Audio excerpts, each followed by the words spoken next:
Hey everybody, and thanks for listening to another episode of Kick Your Boots Up. If this is your first episode, feel free to like this, subscribe, share this with your friends, tell everyone about it. This episode is probably one of my favorites in the history of Kick Your Boots episodes. I love this girl so much, and I followed her from afar, and what I think is probably what sets her apart, but even like makes her cooler in my book, is she's a fellow Sash sister. Yes. So everyone, please meet Kylee Whiting from Idaho. Everyone. I'm so excited to be excited to have you on the podcast. Thank because you. We were just talking after about all the things that we could talk about, and you are so relatable, and probably a lot of people can't relate to the queening side of it, but it like resonates to life so much. So, okay, before we get into that though, I've got to tell everyone who you are and why you're so cool and what makes you you. So Kylee grew up in Idaho. She's in marketing at Kryptek Outdoor Group. Her and her father have a cool story, and we might just have to get him on too at some point to tell the story. But I hope you get to know a little bit more about Kryptek, and stay tuned for that because that's cool. But for us ladies, we want to talk about all things Rodeo Queen, all things life, and what's cool about Kylee is she's currently going to, I want to make sure, Boise State University, and she's on the rodeo team there. That's huge. I never did the whole college rodeo thing, so I have so many questions to ask Kylee about that. And then also she's a hunter, you guys. She does it all. She's a cowgirl, breakaway rope, I think. I didn't rope. No ever. roping. No, barrel racing, and then I show reining cow horse. So that's my niche. Yeah, very lots to talk about there too. Okay, so she's a cowgirl, she's a hunter, she does it all. She took the time to be on the podcast here at WISA, and if you're listening and you're not sure what WISA is, it's the Western and English Sales Association show where vendors get to come and meet, sell, trade, buy still. No, I'm just kidding. But it happens for about a week, twice a year at the Dallas Market Center. So we're here, we're set up in a new location. I'm sure you noticed if you've seen before. Without further ado, we're going to jump into this episode with Kylee. And to start things off, Kylee, I've got to know, how did you get to where you are today? Tell us about your background, how you were raised, all of it. Okay. Well, gosh, that's a lot to unwind. But I basically was raised as a military brat for the first portion of my early childhood. My father was military. He was an Apache attack helicopter pilot. And the first 4 years of my life, I lived in 6 different places. So we moved around quite a bit, but that was an age that I didn't really remember. I remember a few parts, but as soon as my dad got out of the military, we moved up to Alaska for a business opportunity up there. So my early childhood, ages 4 to around 9 years old, about 6.5 years was in Alaska, actually. So that's where my love for the outdoors really stemmed from. And that's where I grew up hunting, fishing, camping, hiking, doing all the things that really correlate with our brand Kryptek Outdoor Group, which is an outdoor apparel clothing company, also a camouflage company that my dad started actually in Alaska. And as a hobby, really, he loved the outdoors, and he really just wanted to make his hobbies his job, right? And so he started it as a hobby, and it blew up and took off. And so eventually he got to a point where he was moving, or traveling, I should say, down to the lower 48 a couple times a year, maybe once a month. And he was like, you know what, it's time to move my family back home. So Idaho has always been home for us. I'm a 6th generation Idahoan on both sides of my family, and I take pride in that because a lot of people are moving to Idaho, and I'm like, this is my roots. So what's the campaign I've seen? Idaho? Idaho, Idaho. There's all kinds. People twist like Idaho with all kinds of stuff. I saw a Bachelorette weekend a few weeks ago, and it was like Brightaho. Isn't that funny? And they made like their whole Bachelorette weekend Brightaho. Anyways, so people like to twist the name, and it's funny. But so we moved back home to Idaho, and really, my love for the Western industry and outdoor industry collided when we moved back home to Idaho, because my mom actually grew up showing in 4-H, and she actually showed dressage, but also on the Western side of things, she did 4-H and then Western pleasure and horsemanship. So all of those things kind of hit full circle moment when we moved home, because when we would come home for vacation to Idaho, when we lived in Alaska, I would get to see my mom's horses. My grandparents still had them. Wow. So that's where the roots started, and the seeds were planted, was when we'd come visit Idaho and visit my family. We had horses and stuff. They did. So when we moved back home to Idaho, they promised me a horse, and so I got into 4-H from there. And oh my goodness, I grew up also going to the Caldwell Night Rodeo, which is a really big outdoor PRCA rodeo in Caldwell. That's on my bucket list. It's amazing. It's actually going on right now. Oh my gosh. And I'm sad that I'm missing it. Dallas. I know. But anyway, so that's where the seeds were planted for rodeo queening. I saw the Caldwell Night Rodeo Queen there when I was younger, and we were in town visiting. And from there on, I just always knew, like, I want to be a rodeo queen. So we finally moved back to Idaho. I got my first horse, started 4-H, and then I entered my first Rodeo Queen pageant at age 11. And boy, did that go. And that was not. It was interesting. It's funny to see the growth of where I started to where I ended in terms of my Rodeo Queen career. Which I forgot to say. I feel like I've said it so much to everyone else lately. On the podcast, you guys have to know, she was the 2021-2022 National High School Rodeo Queen. Huge. That's huge. There was 48 girls. 43. 43, yeah. Okay. Yeah, but it's the world's largest Rodeo Queen pageant. Yes. And I don't know how I won, but the Lord had a hand on that, I believe. 100%. And you were the National High School Rodeo Queen, so we bond over that. Is it trauma bonded? No, not just at kidding. all. No. I have all positive things from that. Yes. I loved my experience with the NHSRA. They are amazing, and I still am in contact with a lot of the executives and directors from that rodeo organization. That's like the coolest thing. I have so many questions. We can talk about this in a second, but I want to continue this thought. It's so cool how much the adults that are involved in the NHSRA are they're invested in the kids' lives. Absolutely. And they follow them. James Higginbotham, I still see him at events. He still knows who I am. That is so cool. Same for you. No, it's his whole heart. And Ronnie Hazelrig. Oh, yeah. Miss Gay. Oh, she recently just passed away. I know. Gosh. And she was our like director for the officers. And so I spent a lot of time with Miss Gay, and she is amazing. And she dedicated her life and ended it well on a great note with the fact that she had dedicated so much time to those kids. And really that's what the NHSRA to me is about. It's about the kids, the youth, and the future of rodeo. 90% of NFR qualifiers are NHSRA alumni, which I take so much pride in. I'm like, go high school rodeo, because it's really a great stepping stone for those athletes that want to get into the professional rodeo. Yeah. No, it is really, really cool. So cool. So we got to back up just a second, because Yeah. Alaska, hello, Yes, I I never know. knew that. I guess I missed that, and all the things I that I know. had heard about you, seen about you, even on the other podcasts I listened to. So, okay, Alaska, you obviously didn't have a horse, but there is rodeo in Alaska. There Did you is. ever go to rodeos? No, I never did up there. I had a friend that had horses, but we were up in Fairbanks, which is up north, and Is that icy? it's much colder than down by Anchorage. So Okay. it was just hard to have horses up there, and we didn't really have the means to be able to have that. And so it was more a thing like, hey, when we move back home, we'll get you a horse, sort of thing. And my mom, that's her heritage as well, so she wanted that for our family. So And I'm so glad that they were able to bring that to fruition, because now that you're an adult, you understand, like, wow, they sacrificed a lot. You know? No, so that's I'm cool so too. grateful for my parents' support through all my dreams, and I would not be where I am today without that leap of faith of like, okay, let's get into horses, and let's get our horse. 4-H and FFA and all the things. Yeah. That is so cool. I'm so proud of them for doing that for you. That's like a big, because everyone needs like a little bit of horse therapy in their life, I think. No, for sure. Okay, so my other thing that I was held up on was the time that you, after moving to Idaho, you saw the Caldwell Night Rodeo Queen. Do you remember who that was, by the way? Dusty Olson. She was Miss Rodeo Idaho 2015. A legend. Yes. See, that right there is like why rodeo queens do what they do, because here we are so many years later. Dusty was, oh my goodness, 2013? Yeah, around Idaho, Caldwell Night. somewhere. She was 2015 Miss Rodeo Idaho. Okay, so 2013. Okay. I believe. Maybe So, I'm wrong there. That's okay. But- Years ago, Max, Yeah, that's it's so been a long while. ago, almost a decade ago. Which is crazy. And we're still talking about her right here on this podcast. And I think that is worth mentioning as well, because she made such an impact in your life that made you change the trajectory of your life too. Absolutely. For sure. So going back and doing your first pageant after that, you said you were 11? 11 when I did my first pageant. What advice would you give yourself at 11 that you would do better or change better for the pageant? Anything?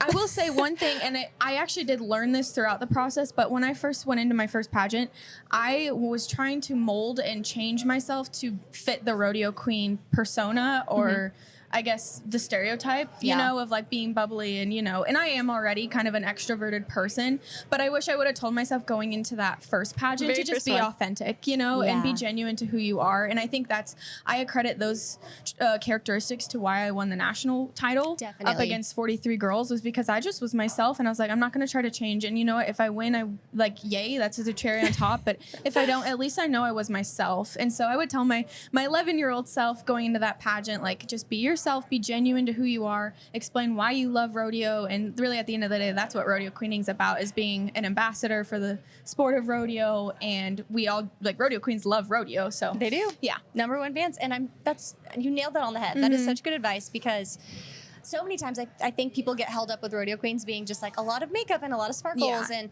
they don't really sit down to understand what rodeo queens do in the job. And really, we're a fan of rodeo first, so that's cool. And then forget all the makeup, hair. Yeah. At 11 years old, yes, you got to be yourself. But that was a very good point. Yeah. That was the best advice I was given, I think, whenever I went to go compete at nationals as well, because even the small amount of time that you get with the judges, a lot of the girls would take the time to talk about I and me and how much I did. And I knew going into that, like, it wasn't about me. And you know this too. For sure. It's a much bigger organization. It's a much bigger purpose. The Lord is driving. You are not, you know? And so it's really cool to go through that experience. So since we probably haven't talked about our experiences on a podcast before, let's talk about our rodeo queen competing on a national level experience, because it's a little bit different than just competing at a state or a local. For sure.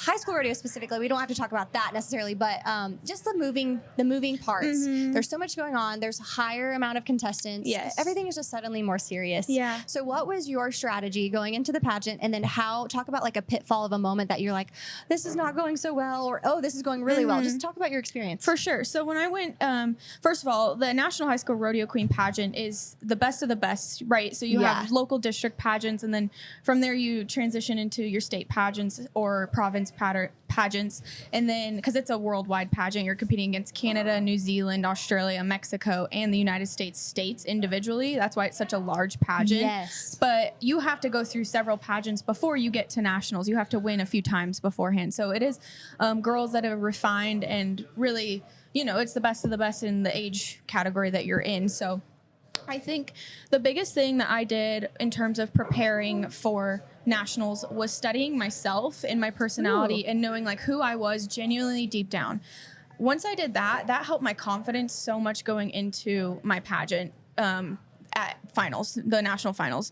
And through that, I think throughout my week, having that confidence, because I knew myself wholeheartedly, and I knew I was being genuine, and I knew I did the best I could, and had gotten, I'd studied as much as I could. Once you get to the pageant, it's like, okay, relax. Like, now it's time to just perform and do your best, right? And so once I got there, I really was at peace. And I do think it was like the Lord having a hand on me with that, because I think it happened for a reason that I did win that pageant. Yeah. I'm a firm believer in that, and that's faith is a huge part of my life. And and so with that, I would say the biggest thing was just studying myself. And then when I got to the pageant, I just did my best, and I felt the most confident I could be. And really, the girls, like, I made so many amazing friends. Yes. And so that helped a ton, because it was really just fun. Like, genuinely so much fun competing. And the pageant at the high school finals is the first weekend. So then once you get it over with, you can just relax and like have fun the rest of the week,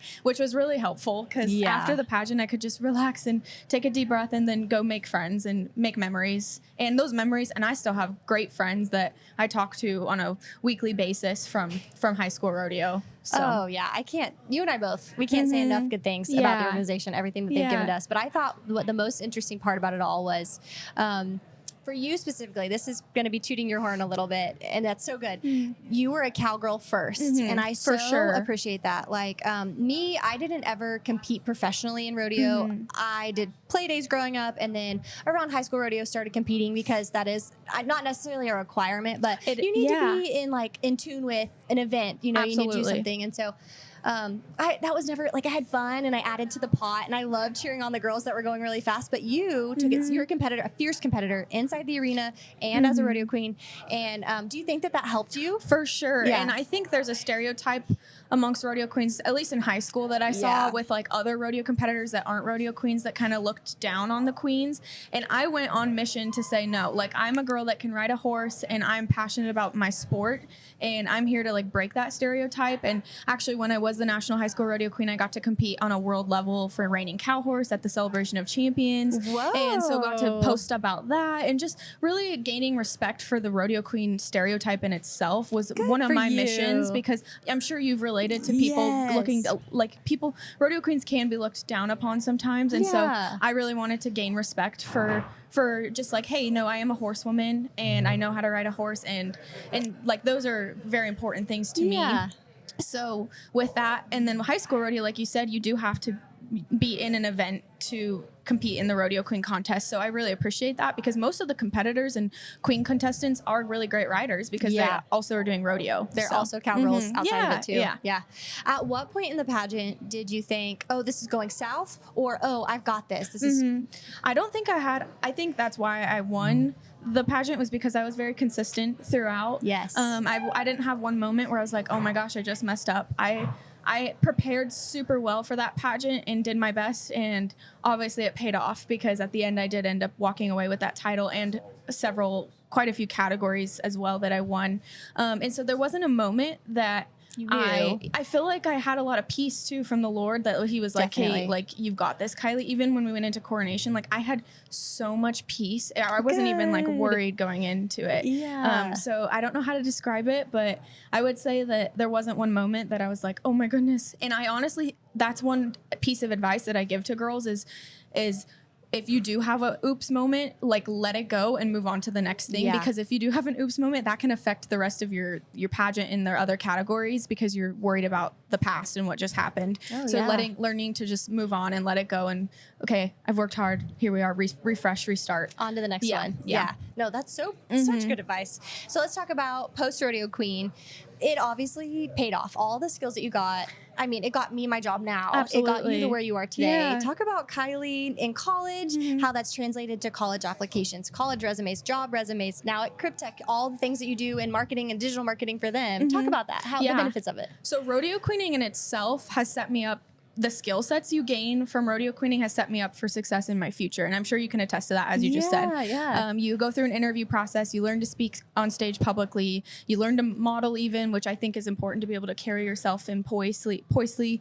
So all of those things helped me get my job and even where I'm at. I know I'm the founder, CEO daughter, but they would not have advanced me into my marketing positions if I was, if I hadn't gone through that rodeo queening career, because of the skills I've gained and the social skills that you gain is so important and relevant. And I accredit all of my skills to rodeo queening in itself. So I would say all of it helped with that. I'm a student at Boise State and taking a few communications classes, even on public speaking, and being able to get up in class and speak in front of people and present, even dashboards, business dashboards and stuff like those. It's so easy for me because of the things I went through when I was little to, win a rodeo queen title. So all of that credits to rodeo queening for sure. I could not agree more. It's so big, and kind of like pageants and kind of like life that we've experienced so far, everything is about timing. And it's just so crazy how our life works in the way that it does. So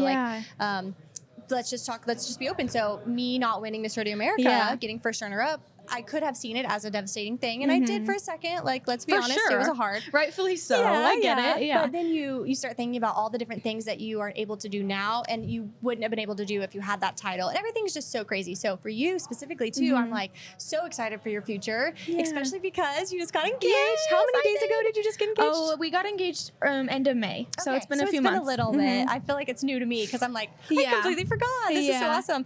And let me just tell you a word to the wise. Marriage life is like, I don't know what you've heard about how awesome it is, but it is way awesome. I'm so excited. Yeah. I'm so excited to take that next step of life. And I will say, and I was telling Taylor before we started the podcast, that it was hard for me at first when my fiance and I were talking about, okay, do we want to take this next step? Do we want to get engaged? I had to make that decision of, do I want to go on to run for Miss Rodeo Idaho, or do I want to get engaged and start that next phase of my life? And I really had to lean into my faith for that. But God, like you said, timing is everything. God's timing was his and not my own, right? And so we ended up, I decided to be content with what I had already accomplished in my rodeo queen career and move on to the next phase of life.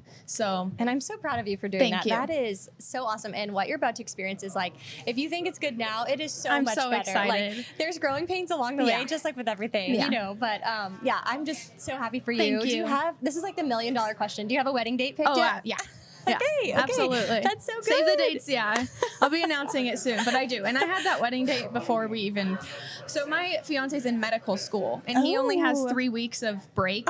So we have a very tight timeline of Marriage, when we need honeymoon, to all the move things. in. Move Yeah, in. that's Yes. literally the 3 weeks we have. So our wedding date wasn't really a choice, but so I reserved it right away as soon as we got engaged, and I had already picked the date out beforehand because we didn't really have any wiggle room or any options. So that is so cool. Yeah. Just planning the life ahead and getting to see you grow into the woman that you are, the young adulthood, and landing your first big girl job out of college, you know, helping your dad with the marketing. Yeah. I say helping your dad. It's much bigger than that. But talk to us about your day-to-day life with Kryptek and what you get to do, because I've seen a lot of your videos and you guys should right now go check them out too. You get to be a part of the hunting trips that are also photo video shoot trips. So tell us about what you get to do. Yeah, so running marketing for Kryptek is so much fun, especially with it being my family's brand, because I've watched my dad grow it from the ground up. And me really pouring my heart and soul into a company that is my family's, and we've worked so hard to get where we are today. It's easier to, you know, work hard, and it helps my work ethic every day and drives me to keep going. But I would just say, like, an everyday in Kylie's life would be, I run our Legion. So it's about 120 influencers or professional hunters, people that may have influence to a consumer in the industry. So we have professional hunters, professional athletes, TikTok influencers, and everyone in between, just someone that may have influence, guides and outfitters. So I help manage those relationships and apply those relationships to our marketing campaigns. With that, I also brainstorm with marketing campaigns. So if we have a new product launch or if we have a sale coming up, I help brainstorm that, keep everyone organized in the office, making sure things are due outs are being maintained and everything like that. I'm also like my dad's little assistant. He gets mad at me sometimes. He's like, Kylie scheduled another meeting. I'm like, yeah, this is important. So I have access to his calendar and I schedule stuff for him because he has a lot on his plate, obviously. So being the president founder, it's a busy schedule. Yeah, he's a busy guy, but I help keep him organized. With that, I also am currently running our social media. I hope that kind of, we're looking for someone right now to hire on to help lift that off of my plate, because it's becoming a lot. And social media is, it's not my favorite thing. Really? You're so good at it. Thank you. It's a lot. It's a 24/7 job, and I have had to find work balance with my life and, you know, everyday life and school and all that and rodeo. So having to, it's a lot. And even for you, literally and figuratively, you're wearing so many different hats, but then mom and dad at the end of the day are still mom and dad, and you don't want to sit at the dinner table and have business discussions. Goodness. Yeah. We definitely have to balance work, especially my dad and I, but it's great. I wouldn't trade it for the world, working with my family, and my mom's actually in office a lot as well, helping out. It's we're very family oriented, especially with our relationships, like the Legion, like I was discussing, like I have everyone's personal cell, and I mean, they text me 24/7, you know, like it's very personable. And with that, I wouldn't trade it for the world. Oh, I bet not. You're literally living it up. And I can't help but ask, like, what is your best piece of advice? There's a lot of listeners out there that are in our stage of life, in between us, probably, I would say. And so what's your best piece of advice for balancing it all, since you do wear so many different hats and do different things? And keeping your horses legged up and being a fiance and planning a wedding and all the things. What's your best piece of advice for that? I am a huge planner. I plan ahead. I have my Google Calendar. So scheduling it out, and even scheduling like time in my day to like have some alone time and, you know, like recoup myself. I love to journal. I love to read. So getting in I love to read my Bible, getting in the Word, setting myself up for success for the day with just some alone time and like, okay, what am I going to do today? What am I going to accomplish? What's my heart posture like today? Am I going to have a good day? You know, and setting that up, taking time. That way I know if I start my day that way, I know I'm going to have like a productive, good day, especially just with how you were saying I'm so busy. It's important to like take time for yourself to organize yourself so you don't get stressed. And then from there, I have a schedule. I schedule my day out every day. So using a calendar, I would say, is my piece of advice. The best piece, yeah. That's smart, especially for college deadlines, work deadlines. It all makes sense. Yeah. And prioritizing things that are more important and not wasting time. I am a big believer in like time is obviously you're short. Yeah, it's so valuable. Yeah. So not wasting it on like random stuff, like scrolling through TikTok for 3 hours. That's one of my a lot. And you have to have it for your job right now. Yes, that's why. Yeah. If you want a job, slide into your DMs. We're hiring. They might hire you to save her. So on top of that, then, what do you do for fun, and how do you have time to do the fun stuff? I think goodness, what do I do for fun? Well, riding my horses are always a fun thing, and keeping my horses legged up. I'm a very big people person, so spending time with family and friends is huge for me. So anytime I do have free time, it is pouring that time and energy into my relationships and my family and stuff like that. So I would say my free time, it's like with people as much as I can be. A lot of my day is spent on meetings talking with people, but that can be draining. But when I'm with my family and friends, it's like a refill. Okay, so you are a true extrovert. I am an extrovert, yeah. Wow. Yeah, I think for sure. my husband and I were just talking about this. I think I might be an introvert with extrovert tendencies because I do love being with people, but I think at the end of the day, I do need to breathe for a second. Yeah. That's so cool. Okay, so we've spent a lot of time talking about you, and this has been so good, you guys. If you have any questions for Kylee, feel free to slide into her DMs. Your Instagram is, let me get this right. It's Kylee Whiting. Okay, __ Kylee Whiting. Yeah. That's so perfect. Okay, so to change gears just a little bit, some business talk for us boss babes around here. Tell us about Krpytek and what you guys do, and even tell me about, like, I think this could have been a hunting trip that you went on. I don't know if it was like a true hunting trip or if it was for content for Krpytek, but tell us about all of that. Okay. Everything that you guys do. So Krpytek is a outdoor apparel clothing company. Our main piece behind the brand is our camouflage. So so that's actually some interesting things. Like, we are able to put our camo on all kinds of things, whether it be cowboy boots or sports cars or pieces of, other clothing and gear, whatever. You can put camo on anything. So that's a big part of our brand, is our licensing products. But the biggest thing behind Krpytek, in terms of who we are, is our motto. It's battlefield to backcountry. My dad was an Apache attack helicopter pilot and served several tours overseas for our nation's battles. And we have a big love for freedom and America, and all those things play into our brand and who we are today. So taking that motto of battlefield to backcountry and being our love for the outdoors, just kind of blending them together is a big part of our brand. And from there are a lot of pros to having a brand like this, like getting to go on fun hunts and stuff. There was a video recently released on my Instagram, and some of the clips were actually in New Zealand. We were red stag hunting, and I'm a big proponent of conservation, so I can get into that as well, of why we hunt. But the biggest thing behind that was, yes, we were there to have fun. I mean, people in the hunting industry would say, oh, that's like a dream hunt, and I was so blessed to be able to get to go on that hunt, and we have some amazing friends that blessed us with that opportunity. But as a young girl, like, being able to grow up going on hunts and stuff, like, my dad instilled those values into me, and with that, it's one thing, it's our lifestyle, but then throwing a camera in there to market ourselves and get content is kind of just an extra thing that we do. Like, we'd be doing stuff like that anyways, but for the brand's sake, of course, we're going to film stuff just so we can post it, for marketing. Because why not, right? And that's business Win-win. for you. Absolutely. But, I mean, I could get into why we hunt, and I think the biggest thing, and especially being in the Western industry as well, with love for agriculture, is just knowing conservation in itself, but knowing where my meat comes from is huge. And so having the ability to work hard on a mountain, to hiking 60 miles and being able to harvest an elk, and then, field to table,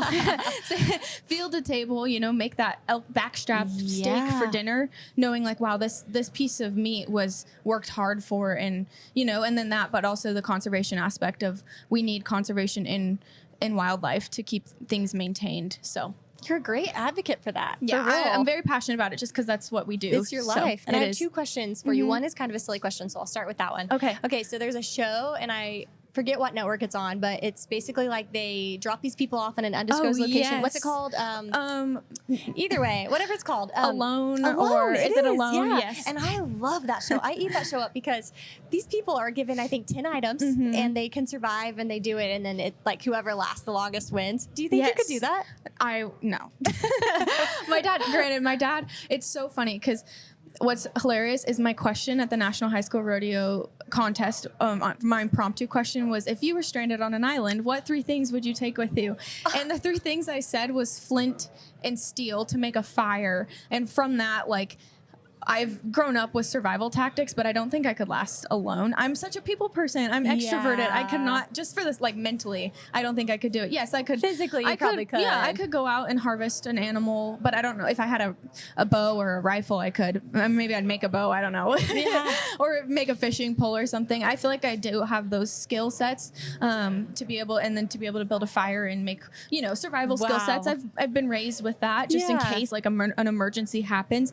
But in terms of mentally and emotionally, I think that's the biggest thing that gets those people off those islands and they lose, is because they lose their mind being alone. That's why the name of the show is Alone, is because people tap out because they go crazy of not. We're designed as humans to be with people and community and relationships, and I think that's something I know I need. So I don't think I'd be able to last on the show because of that. It is the hardest part for sure. Okay, my final question of the whole podcast. Okay, I think anyway. You're a female as a hunter.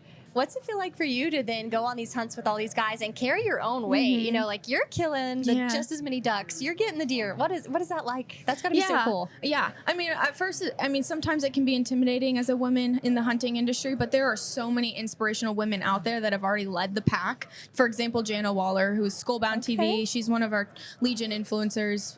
She's not I hate using the word influencer. She's a role model. She has influence. Yeah, she's a role model in the industry, and she's really set the standard for women hunting. And I have a lot of people. Everyone has respect for her because of that. So as a woman going out in the hunting world and being able to hunt, especially with the skills my dad's instilled into me, I think it's great, especially because there aren't as many women, and so advocating for that and spreading it, I think, is huge. And any woman can go out and hunt, and so I just hope they aren't intimidated too. So, because it's amazing. It's an amazing experience. It is, and who knows, maybe that experience that you had as a rodeo queen with Dusty is that same experience for a little girl with you as a hunter too. Like that's so cool. I never really got into the hunting thing, but I am so obsessed with it now. My husband's a deer hunter, duck hunter. He does a lot. But anyways, we love it. And I have to compliment you before we go because your outfit is so cute. You. Where did you get your fashion influence from? Oh, goodness. I'm a big Pinterest girl. Okay. I'll go on Pinterest and, find inspo. But one of the things that I was packing for this trip, and my roommates were in my room helping me,